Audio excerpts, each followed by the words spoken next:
Welcome to RCindustry.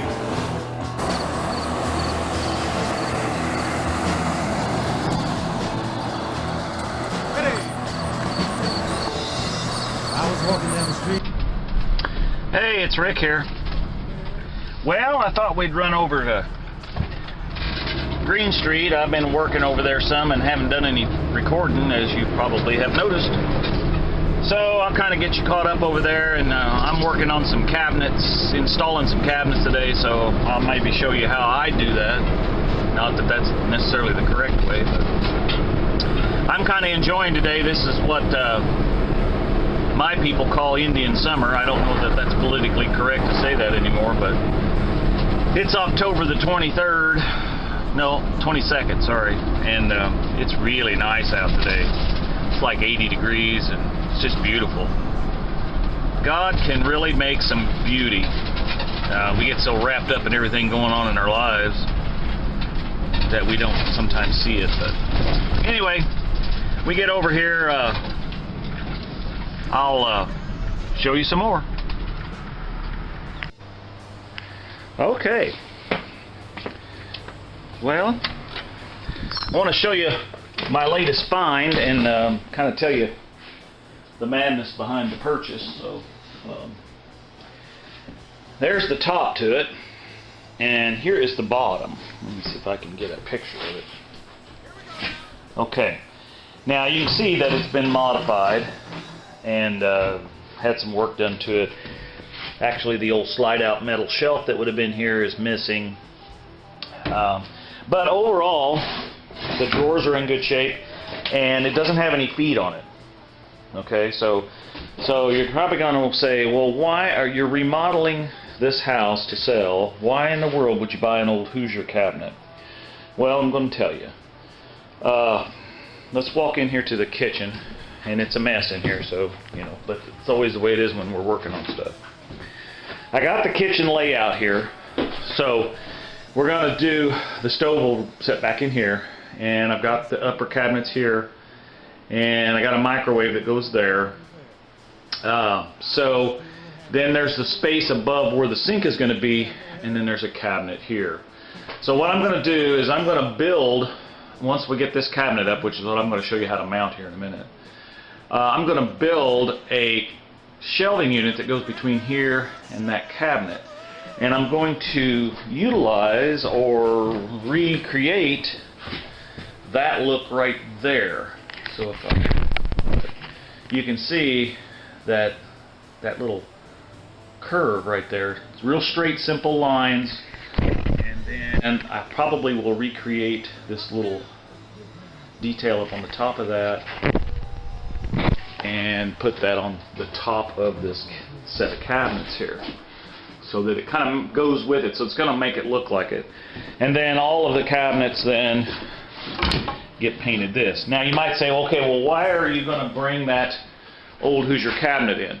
Well, if you look, you got 22-inch cabinet over there, then you got the stove, sink, which takes up almost the whole cabinet there. The dishwasher is going to sit here with this end plate, like this. Okay, so that means the countertop will come over to here. So you've got about 24 inches of countertop here, and you got about 20 inches, 20 inches down there. That's all the countertop you got. So, I know people don't cook anymore. I cook, so I always try to fix a house so that it's usable, okay? I guess is the best word to say. So, we've got all this space in the kitchen, because this big elephant sitting in the middle of the room here, that sits over here. Once we get this completed, that'll go back over in this corner, because that's the refrigerator. So that leaves this big open space to put a table or whatever you want. So what I'm going to do, this little section right here, I'm going to build in that Hoosier cabinet. I'm going to build a pedestal for it and get it up off the floor. Probably the same distance as, about 5.5 inches, same distance as this baseboard. Get it up in the air. We'll notch this out and recess it back, and then we'll mount it to the wall permanently. and then it'll get painted the same color as I showed you here. This is our test sample here, this dark gray. Because this is the wall color. I've already painted it. It's a light gray, and then this got primer on it, but gets painted trim white, just like around the windows and stuff. So that's kind of the madness behind all that. So what I'm going to do now is I'm going to get set up and show you how I mount this cabinet. I wouldn't recommend doing anything that I do. You guys should probably do it the correct way, but this is how I do stuff. So, and that's what this channel is all about. So we do really nice renovations, and we try to, as always, be as cost effective as we can. So anyway, I will show you more. Alright.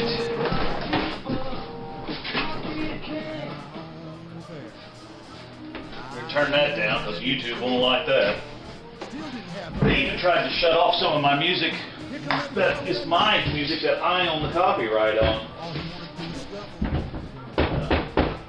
At least they were checking, because you know I'm the one that owns the copyright. So, but anyway, this wears me out. Okay, so we're kind of putting this up here.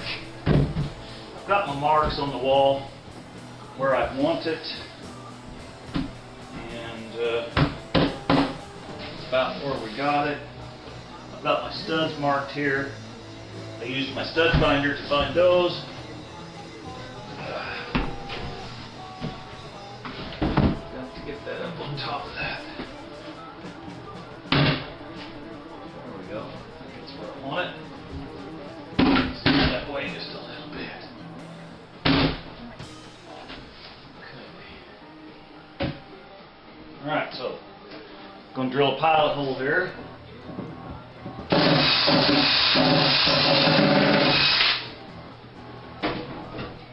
Like I said, I've already marked my studs, so I know where those go.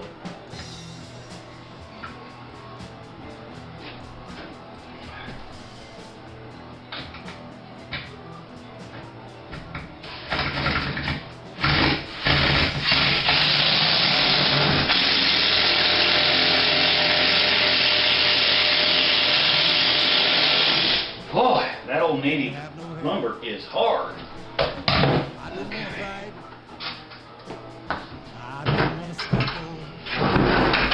Up here and stand on my OSHA-approved step ladder.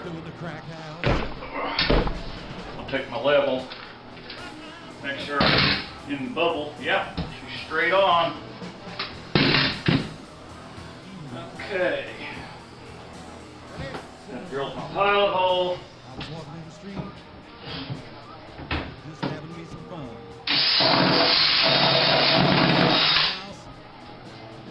Had a switchblade in the gun. I said, hey, mister, I don't want no battle scuffle. I ain't gonna give you no trouble. Doing the crime. Okay, so that got into nothing. That doesn't surprise me. Okay. I think the framing behind this is a little bit different because there's a chimney back there.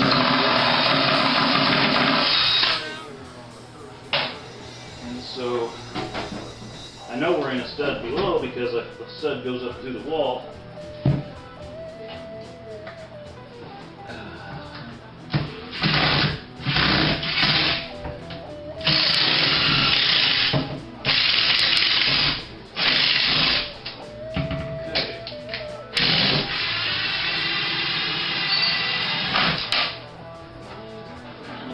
Chimney is at, because that screw will not go in. So let's try something different here.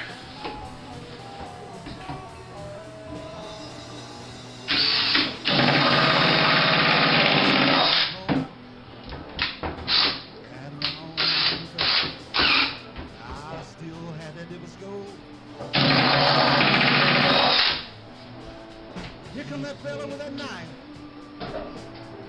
All he wanted to do was scuffle. I'm gonna kick his ass. Doing the cracker shuffle, shuffle.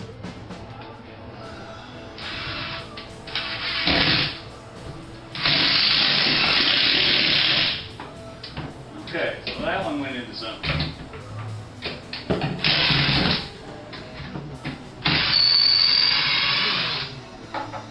Okay. So at this point, like I said, there's a chimney back in here behind this. So I know that there is a 2x4 that runs right up through here. So I was able to catch it here, but apparently it does not run all the way up through the top. So in my stud finder didn't find it up there. I just did a straight line with my level and marked it up there, so it is not there. Sometimes the stud finder will be misleading, but apparently not this time. But I did find a stud over here, so we've got 1, 2, so that's going to hold the cabinet up there. That is not near enough to hold it permanently. So what I'm going to do is get my stud finder out here. And I've had this baby for years. This is a Black & Decker, so they probably don't even make Black & Decker stuff anymore. But this thing looks really good. It also has a laser light level, so you can hang it if you're trying to find a straight line through the, like hanging ceiling tile or something like that. So anyway, enough said. Let's see if we can find the studs. Got to be some up here.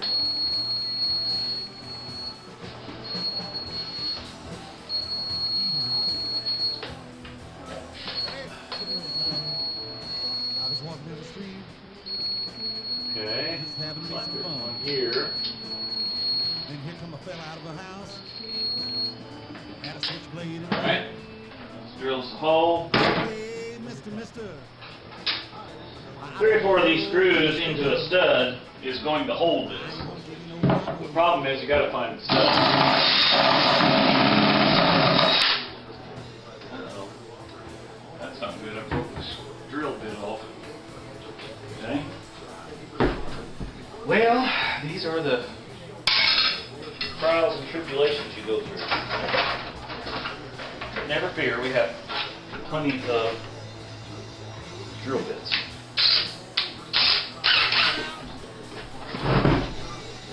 Get my OSHA approved ladder here.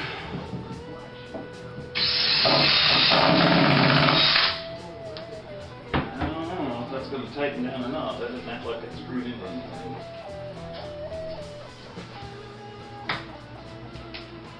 We're going to find out.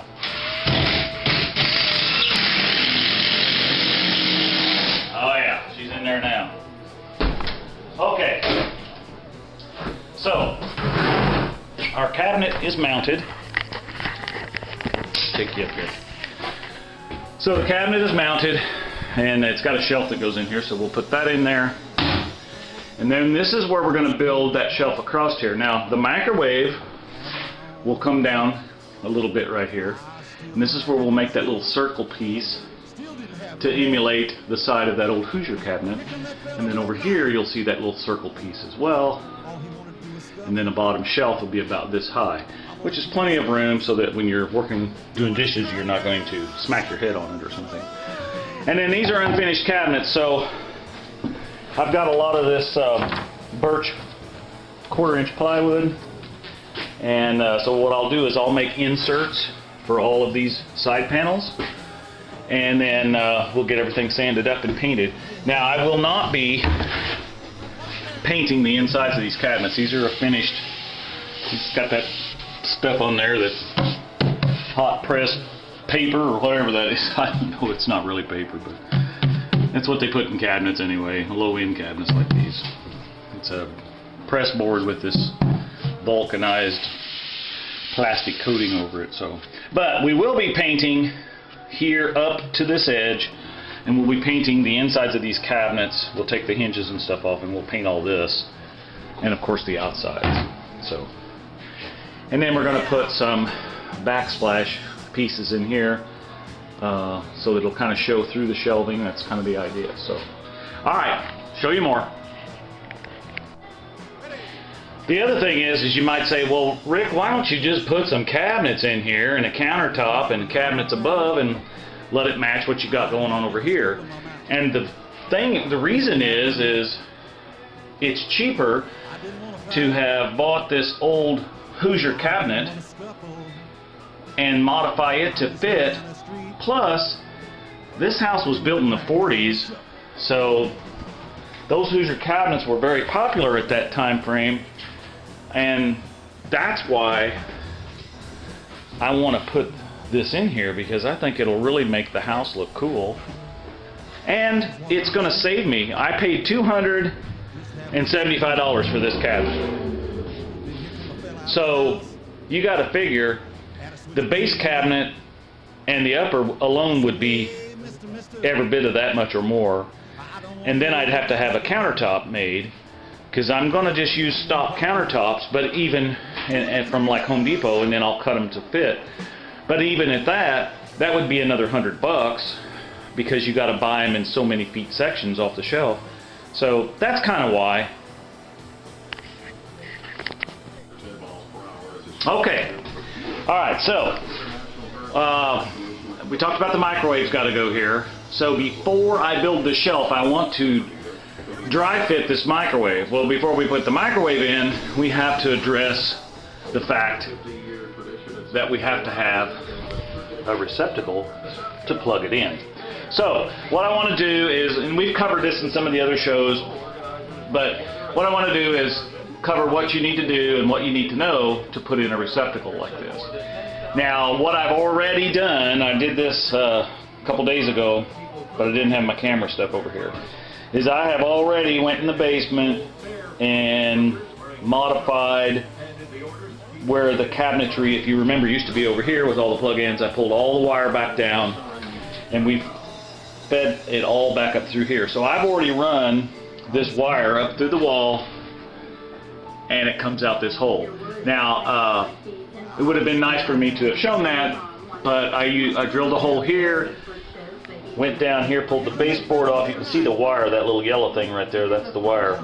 And we drilled a hole down, brought it up through there, and I used my fish tape, which is what it's called, where you pull wire. I shoved that down through the wall, hooked it on, pulled it back up through the wall. So I will probably try to show you that the next time I do one of those, because it takes a little time, but it's better than busting holes in the wall or going on the back side of this wall, which is a closet in that other bedroom, and cutting a hole in the wall. I mean, there's ways to do it, you know, and not tear up stuff. So, okay, so the first thing we're going to do is we're going to go downstairs and turn off the electric. Now, we're going to test the electric to make sure it's turned off once we do turn it off, but we're going to go down and turn it off at the breaker panel, and we'll talk more about that when we get down there.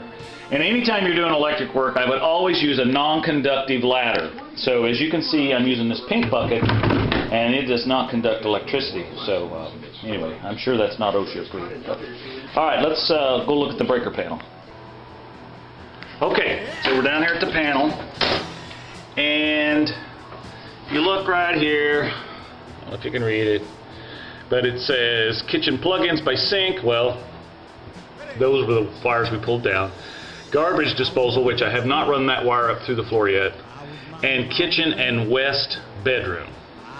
Okay, well, what that tells me is that we're working on 5 and 1, and there's also kitchen plugs by refrigerator. So we're going to turn off all of these to make sure that we get the right one. Okay, so we're going to turn off kitchen plugs by sink, we're going to turn off kitchen and west bedroom, and we're going to turn off kitchen plugs by refrigerator. Because if you remember correctly, that refrigerator used to sit over there where now the microwave and stove are at. So now, if we were working on this job site and there was other trades in here working, or you know, if I had a contractor in here working with me, then I have a lockout tag out kit. So I would come down here with my clamps, and I would place the lockout on here with my lock, who only I have a key to, and we would lock these out so no one can come along accidentally and turn it back on and shock us while we're working on it. But since I'm working here by myself, I'm not going to do that. Might show you that in a future video. If that's something you want to see, just let me know and I'll show you how that stuff works. I've got it all. But we're not going to do that today. Alright. Now, let's go up and attack installing that receptacle. Okay, always act like wires are hot, even though they're not. And what I mean by hot is that the electricity is turned on, because if you remember some of my earlier videos, on the black wire comes the electricity from the power plant, and it travels through the device and goes back to the power plant on the white wire. That's basically the loop of how it works. This is for a ground. So if there's something in between here and here that shorts out, instead of shocking you, it returns the power to the power plant through this ground wire. Okay, that's basically short version of how it works. You can look all that stuff up on YouTube and Google it, and you can whatever, gaggle it, whatever you want to do if you want to find out more information, but that's basically how it works. Okay, so I know that the power's turned off because we just turned it off, but we want to check to make sure. So I'm going to pull this tape off of here that I had those terminals taped up with. Okay, and we're going to turn on our voltmeter to voltage. The little squiggly line means alternating current, which is what the US has used for many years, ever since they ripped off Tesla. Okay, so we're going to test this. Black on here is ground, or the common, which will be the white one, and the red one is the hot. So if it's turned on, we should get 120 volts between these two wires. And you can see that it's 0.01, so it's nothing. And just to double check it, we'll put it down here on the ground wire, and there's nothing there. Okay, now one way you can check to make sure that your wiring is wired correctly at the box, in other words, a lot of do-it-yourselfers won't know which wire here to tie into the breaker down there, so sometimes they'll use the white one, so you always want to check that out. I already know that that's not the case here, but I'm going to show you how to check it. You take your voltmeter and flip it up here on this little horseshoe looking thing, which means ohms, and you can see that it says O.L. Alright, so if you touch these two things together, it now reads 0, 0, 0. Okay, I hope the camera is picking that up. It may not be. Let me get that around here. Whoops, so you can see that better. Okay, I don't know if it's picking it up or not. Alright, so what we're going to do is we're going to touch the neutral, and the grounds have to go back to the power plant through the same wire eventually. So we're going to touch the ground wire and the neutral together, and you can see, whoops, that it goes to 0, 0, 0. So that means that these two are tied together down there like they're supposed to be, and they're separated from the black wire, and in this case the black wire is hooked to the breaker as it's supposed to be. Okay, so enough with that said. If you got any more questions like that, you can email me or make a comment, and I would be glad to talk to you about this. I've been doing wiring in homes for years, and currently in our area you do not have to be a licensed electrician to do this kind of work, but you do have to be insured, which I am, and so I've been doing electric work for years. We also do not have in our city and county municipalities any sort of inspection that has to be done with this unless you're using federal grant money, and we are not here. We're using my money, or my wife's money, or our money. Okay, so alright, so we're going to hook this together, and we're going to mount this box up here. We can mount it any way we want. I'm going to choose to mount it this way because we're going to have to drill a hole up through here to run the cord up through. And if anybody else ever wants to run any sort of low voltage lighting or something off of this receptacle for the cabinetry, they can do that as well. And you know, we might do that, I don't know. Sometimes I do, sometimes I don't. So we're just going to take us a screw here, and we're going to mount this box right to the cabinet. Okay. And I'll run another screw in here. Okay. Alright, there's that. Now the next thing is we're going to take our receptacle, and this is a used receptacle. Actually, it was the receptacle that was down here, but I had to put a ground fault in down here. So we're going to use that receptacle, and we're going to hook this up. So I'll show you more.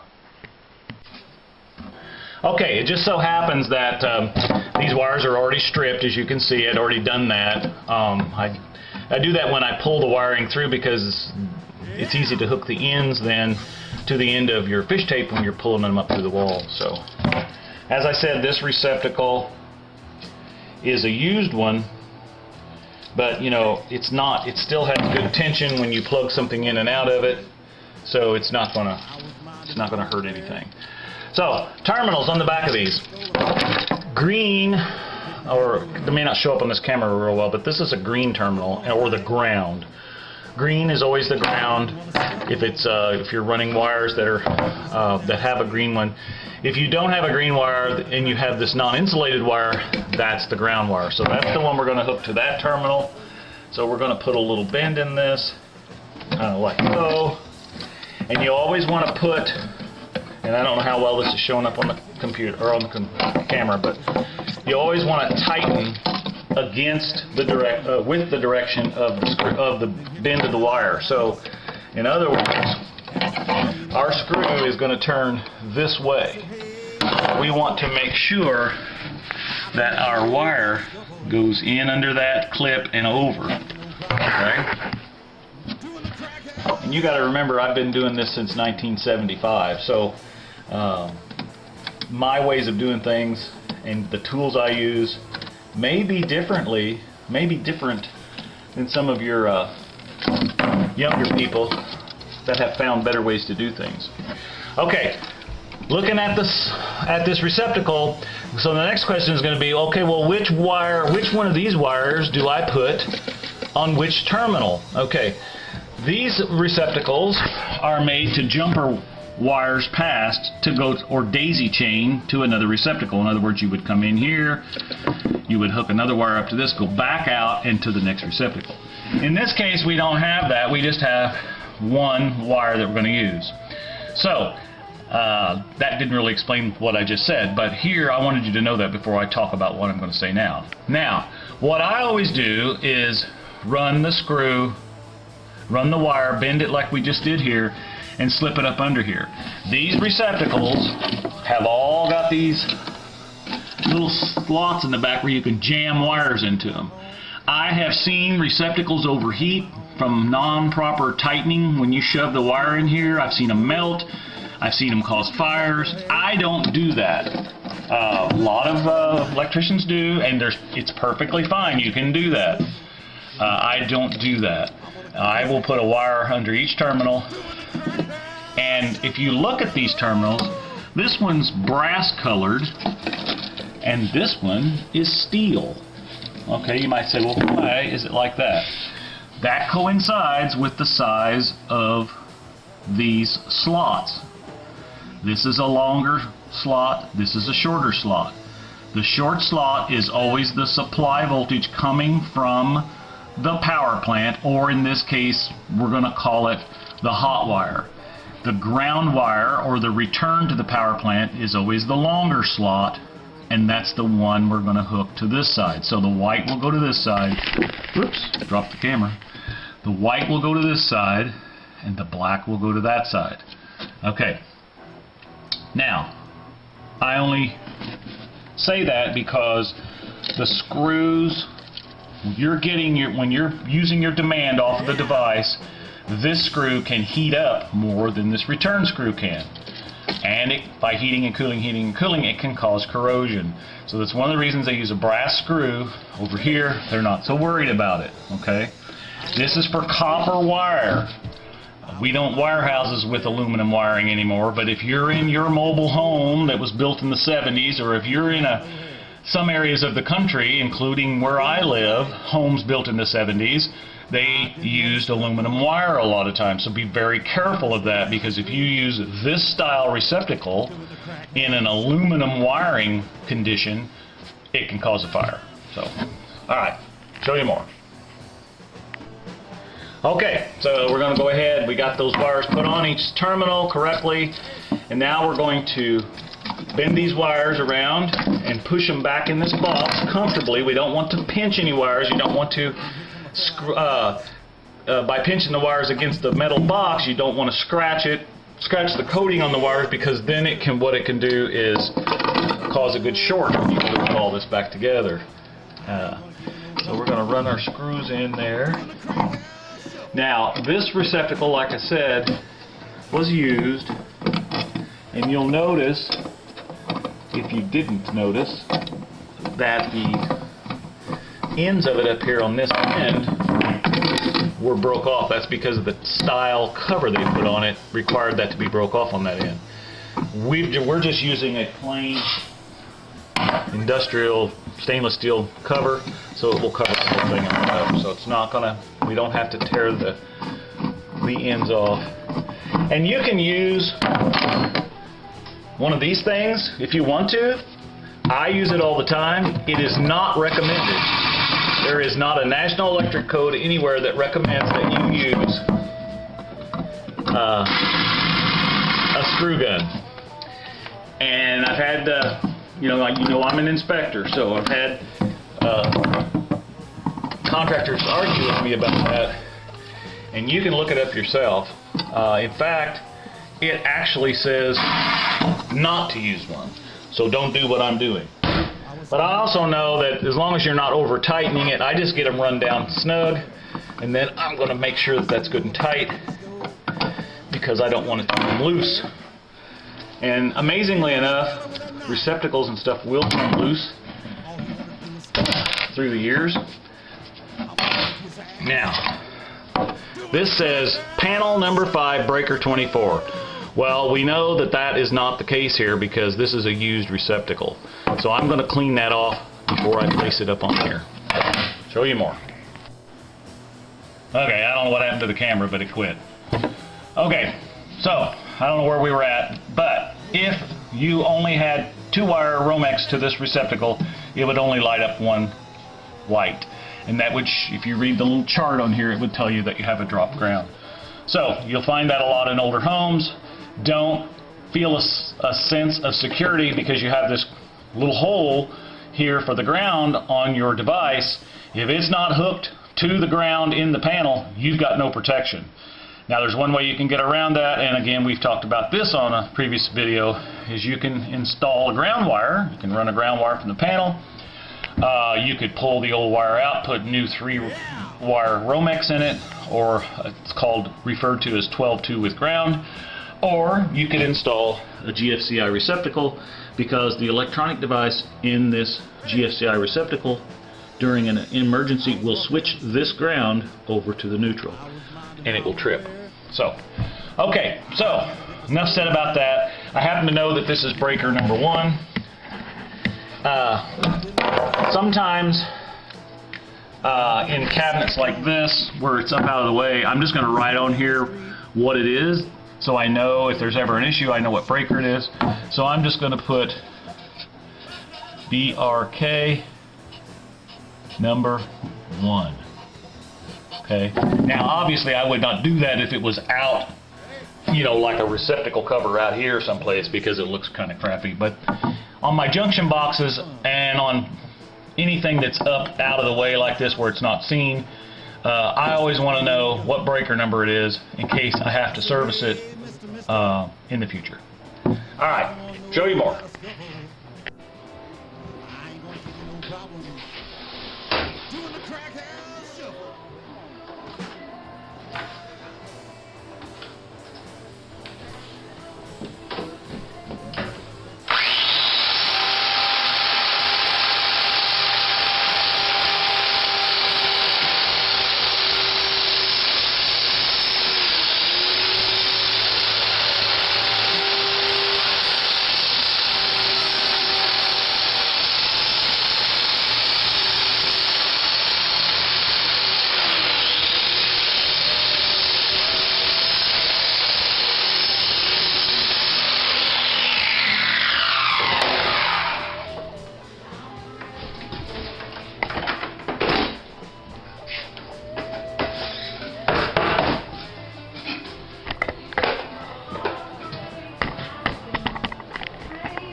Okay, so what we did was we cut a piece of this finished birch plywood, and because we're going to put that at the end of this cabinet like this. You see that finishes it out, and of course we'll caulk that when this gets painted. So anyway, I kind of wanted to show you what we're doing. I will bring you back probably tomorrow or something. I don't know when the video will get out, but because I've got to cut a piece for this one for this one, and one for this one. This one only shows a small amount here, so I'll probably just run it up, you know, about this far, because the microwave sticks out past all this.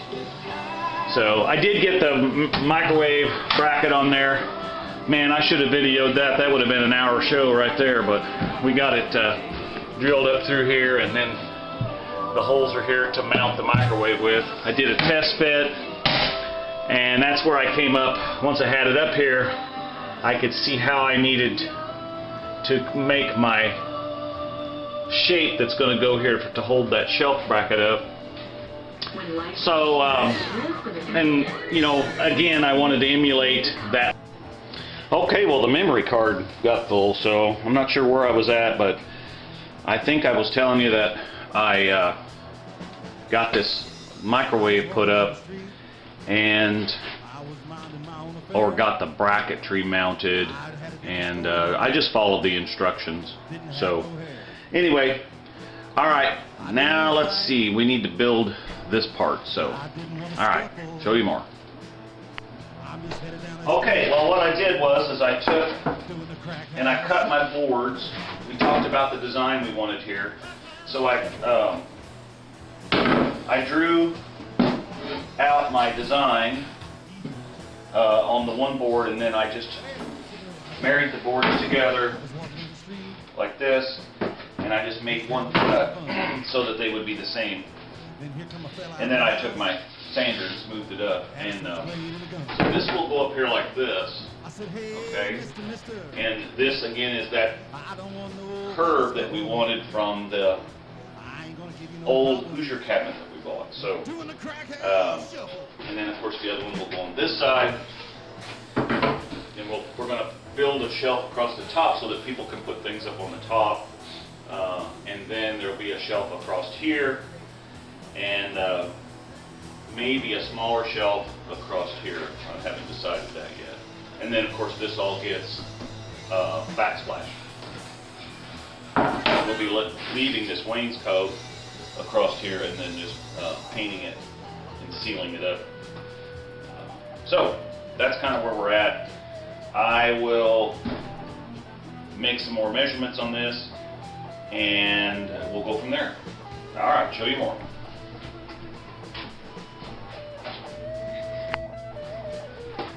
Okay, something I want to talk about here is this old plaster wall is not perfectly smooth. So, you know, it waves a little bit at us. So, if you lay this up here, we want this to be even with this piece here, because we will be putting a band across here to make it look like this cabinet. So, if you, I don't know if you can see this back here very well, but there's a gap that's not even across there. So what we want to do is I'm going to take my belt sander and I'm going to shave off just a little bit of this right here, so that this will fit back against the wall more.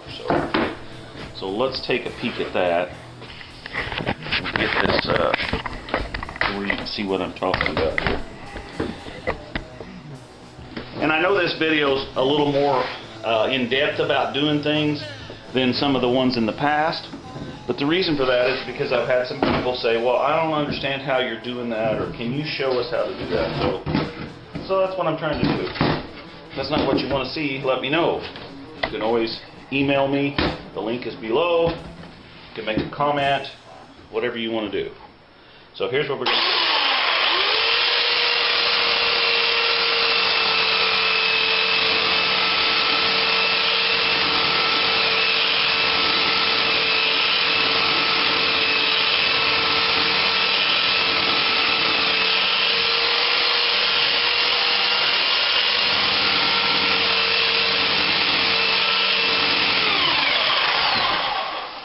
see how that fits up in there.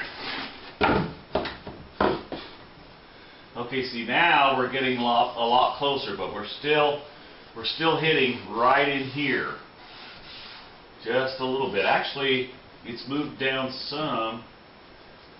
That wouldn't be bad at all, actually. But I think we'll take just a little bit more off right here.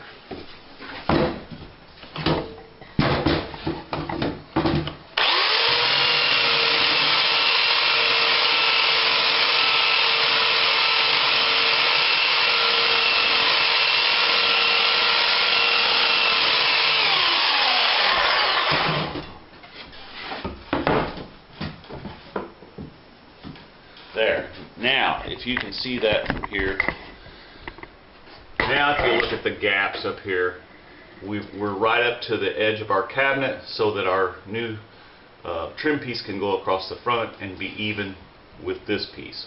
So, alright. If we get more subscribers, maybe I'll get a cameraman. I know that this is not the best camera work in the world, so. Alright, show you more.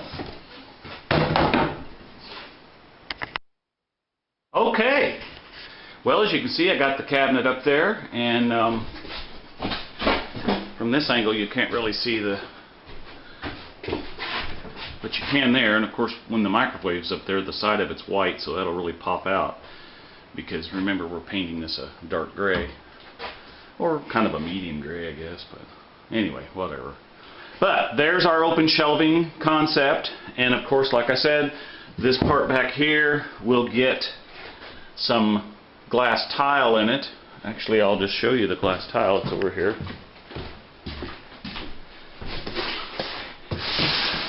If I can get the box open. There, see, it'll have this look of a tile in the back of it. Kind of like that.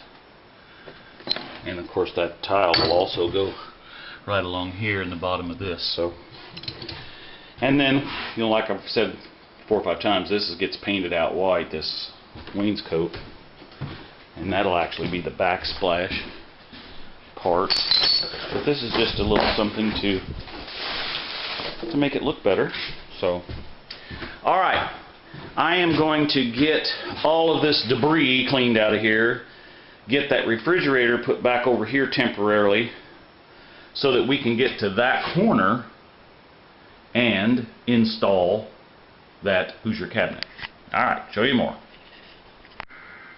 Okay, well, as you can see, I got the dishwasher frame put in, and I put end cap on it just like we did here, so this all gets painted, like we said before, this color. So once that's done, and of course the finished shelf there, which emulates the same look as here.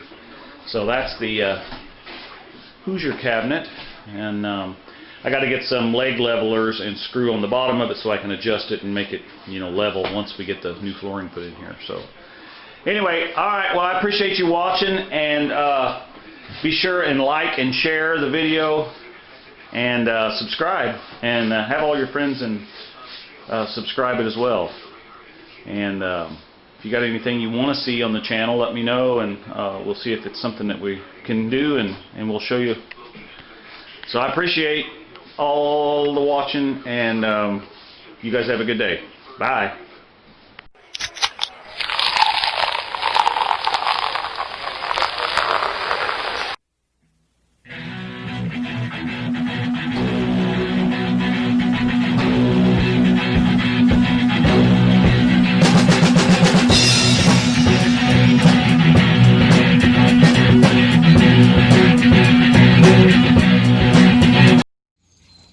Run, Tallulah, run! Hi, baby.